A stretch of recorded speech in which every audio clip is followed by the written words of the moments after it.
اللہ پڑھتا ہے یہ نہیں پڑھتا ہے. وہ ایک پٹھان تھا ادھر ہمارے پاس، یہ ہمارے والد صاحب بات بتاتے ہیں، پرانے دور کی بات تھی جب مکان کچے ہوتے تھے تو اس وقت جو ہے نا وہ دیواروں کو لیپتے تھے کیچڑ وغیرہ کے ساتھ.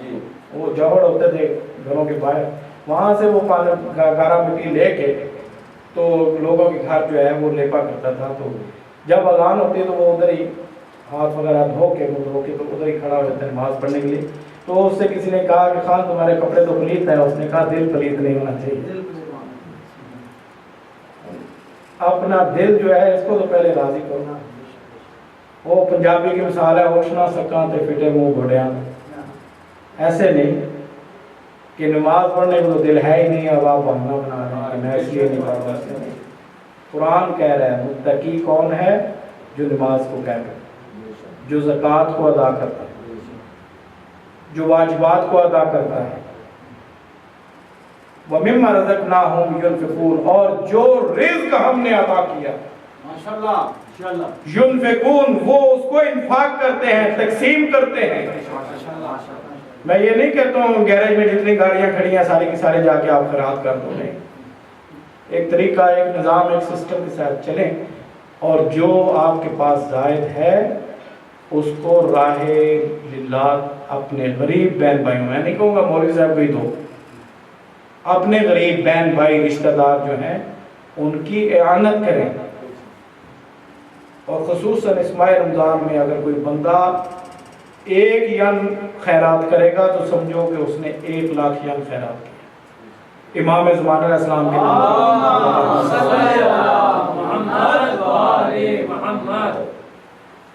یہ جب رزق ملتا ہے تو بندہ کہتا ہے جی بس یہ محنت کرنی پڑتی ہے، محنت کا نتیجہ ہے جی بس بڑا دماغ خرچ کرنا، پیاس کرنا، مولوی صاحب بڑی محنت کرنی پہ بڑی اسٹرگل کرنا. نہیں، یہ اسی کا کرم ہے. یہ حضرت ابراہیم علیہ السلام کی دعا ہے، وَإِذَا مَرَضْتُ فَهُوَ يَشْفِينِ، کہ جب میں مریض ہوتا ہوں تو وہ پروردگار عالم مجھے شفا دیتا ہے. یہ ہمارے لیے ایک درس ہے. یہ نہیں کہا کہ اللہ ہی مجھے مریض کرتا ہے، اللہ ہی شفا دیتا ہے. نہیں، جب میں مریض ہوتا ہوں، میں ظاہر ہے ہم زیادہ کھا لیتے ہیں تو بھی مریض ہو جاتے ہیں، کوئی اٹھنے بیٹھنے سونے میں چلنے پھرنے میں گڑبڑ ہو جاتی ہے، مریض ہو جاتا ہے بندہ. اور اگر پروردگار عالم مریض کرتا ہے تو اس کا کوئی مقصد ہوتا ہے کہ انسان کے گناہوں کو معاف کرے. امام علی رضا علیہ السلام ارشاد فرماتے ہیں ہمارے کسی مومن کو اگر چھینک بھی آتی ہے تو پروردگار عالم نے اس کے لیے کوئی اجر رکھا ہے. اگر کسی مومن کو چھینک آئے تو ہم کہتے ہیں نا الحمدللہ.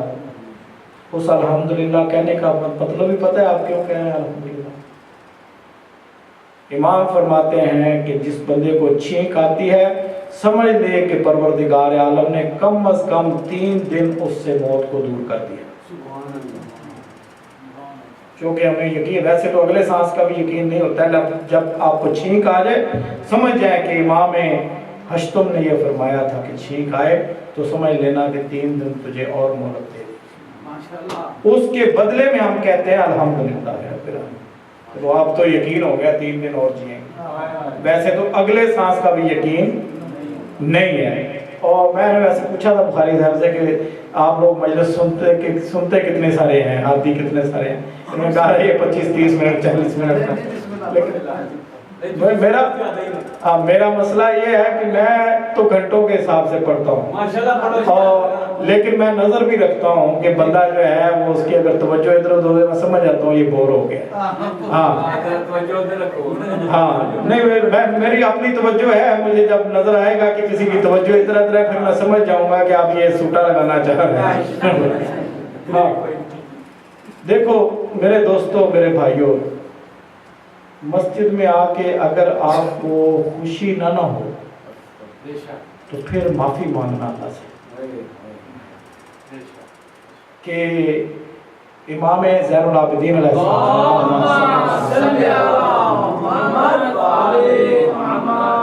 فرماتے ہیں کہ جب انسان گناہ کرتا ہے نا، گناہ کر در گناہ، تو اس کی پہلی سزا یہ ہوتی ہے کہ اس سے عبادت کی لذت کو چھین لیا جاتا ہے۔ آپ نماز پڑھیں، آپ کو نماز کا مزہ نہ آئے، پھر اللہ سے معافی مانگو، پروردگارہ مجھے معاف کر دے کہ مجھے نماز کا مزہ نہیں آتا۔ کون سا ایسا مجھ سے گناہ سرزد ہو گیا ہے کہ تو نے مجھ سے عبادت کی لذت کو ہی چھین لیا۔ جب آپ کو عبادت کی لذت آئے گی آپ چاہیں گے بیٹھنا، اور جب آپ کو لذت نہیں آئے گی تو پھر آپ جان چھڑانا چاہیں گے۔ اس کے لیے معصوم فرماتے ہیں، مولا کائنات فرماتے ہیں المومن فی المسجد کالسمک فی الماء، کہ مومن مسجد میں ایسے محسوس کرتا ہے آ کے جیسے پانی مچھلی میں جا کے محسوس کرتا ہے۔ والمنافق فی المسجد کالطیر فی القفص، اور ایک منافق جو ہے وہ جب کسی مسجد میں جاتا ہے تو یوں محسوس کرتا ہے جیسے کسی پرندے کو پنجرے میں بند کر دیا گیا، پھڑپھڑاتا رہتا ہے کب دروازہ کھلے اور میں باہر۔ اگر آپ لوگ یہ محسوس کریں نا تو مولوی صاحب تنگی کر لیا جائے۔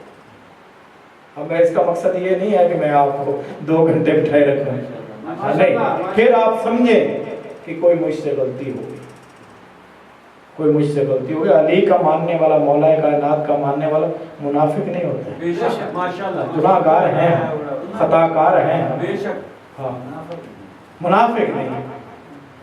ولایت علی ابن ابی طالب جو ہے یہ نفاق کو دھو دیتی ہے۔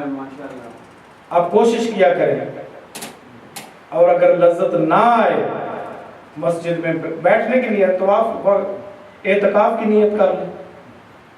اور یہ روزے دار جو ہے اس کے متعلق تو یہ ہے کہ پروردگار عالم نے فرمایا ہے کہ الصوم لی وانا اجزی بہ، یہ روزہ اتنی بڑی عبادت ہے کہ اس کی جزا صرف میں خود ہی دوں، اور جو مومن روزہ رکھتا ہے اس کی ہر سانس پروردگار عالم تسبیح کے برابر ثواب دیتا ہے۔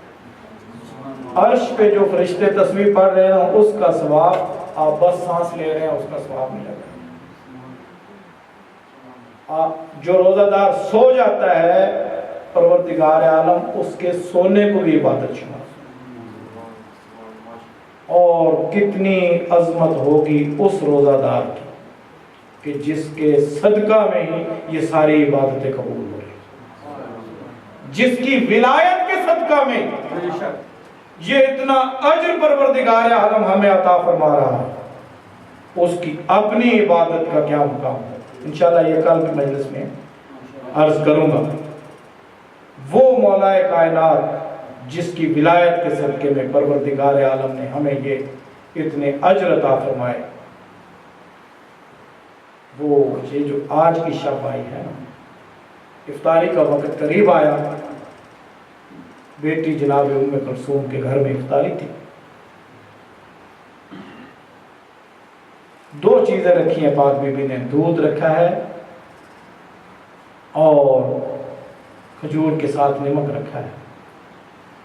مولا نے فرمایا بیٹی تجھے پتہ ہے کہ میں علی کبھی پروردگار عالم کی 2 نعمتیں اکٹھی استعمال نہیں کرتا ہوں روزہ کھولنے کے، یا کھجور اٹھا لو یا نمک اٹھا لو۔ اتنا متقی، اتنا پرہیزگار امام، آپ کو اندازہ ہی نہیں ہے کہ کوئی خطیب بیان کرنے والا وہ بیان کر ہی نہیں سکتا کہ کاشغر سے لے کے افریقہ کے جنگلات تک، ساحلوں تک جس کی حکومت اور ریاست تھی، وہ علی فقط نان جویں کھاتا تھا، جو کی روٹی توڑ کے سوکھی جو کی روٹی کھانے والا ہے۔ اور عالم یہ ہے کہ جب کوفہ میں آئے ہیں دارالامارہ میں قیام نہیں فرمایا، آج بھی وہ گھر موجود ہے۔ پروردگار عالم آپ کو زیارات مقدسہ کی سعادت نصیب فرمائے، جا کے دیکھیں، چھوٹا سا ایک گھر ہے آج بھی موجود ہے، وہ دارالامارہ جو کئی منزلہ بلند محل بنا ہوا تھا، اس کی بنیادیں بھی نظر نہیں آ رہی۔ جب مولا کائنات آ گئے ہیں دارالامارہ میں قیام نہیں فرمایا، اپنا ایک چھوٹا گھر منا کے وہاں پہ رہنا شروع کیا۔ اب لوگ کوئی سفیر آ رہا ہے روم کا، کوئی ایران کے سفیر آ رہے ہیں، ملک ملک کے لوگ آ رہے ہیں، بیعت کر رہے ہیں اور مولا کے ساتھ عہد و پیمان کر رہے ہیں۔ اس وقت بڑا ایک عجیب منظر ہے کہ مولا کو شاہی ملی ہوئی، مولا کے حکم چل رہے ہیں۔ لیکن ایک دن مولا بے چین تھے۔ امام حسن مجتبی علیہ السلام نے پوچھا، بابا میں نے آپ کو کبھی اتنا بے قرار نہیں دیکھا، آپ اتنے بے چین اور بے قرار کیوں؟ میں حسن بیٹا مجھے زینب و کلثوم کی یاد آ رہی، جاؤ اور جا کے میری بیٹیوں کو مدینہ سے لے آؤ۔ امام علی مقام امام حسین علیہ السلام کو ساتھ کیا۔ اب مولا عباس علمدار کو چلتے ہوئے ساتھ کیا اور وصیتیں فرمائی امام حسین علیہ السلام، حسن بیٹا، حسین بیٹا، تم میری زینب کے مزاج کو سمجھتے ہو، سفر دن کو نہ کرنا، میری بیٹیاں ناز کی پلی ہوئی،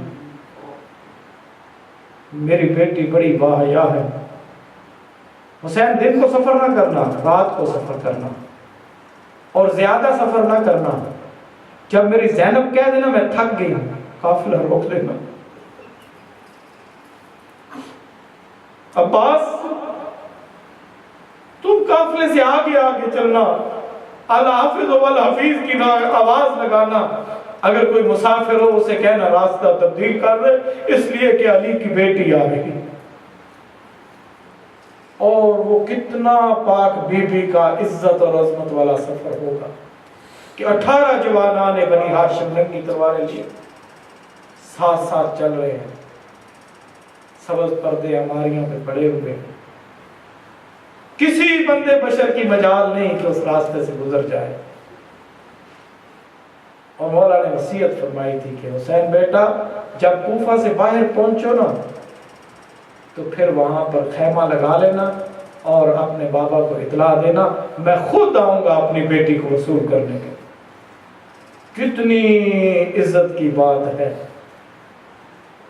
کہ 2 جہانوں کا بادشاہ آ رہا ہے بیٹی کے استقبال کے لیے۔ اس وقت مولا نے پورے کوفہ میں اعلان فرمایا، کوفہ والو اپنے گھروں کے دروازے بند کر، کھڑکیوں کو بند کر، روشن دان بند کر، اپنے گھروں کے چراغوں کو گل کر۔ رات کا وقت ہوا، قنات لگائی گئی، پورے بازار کوفہ ایک قنات لگائی گئی،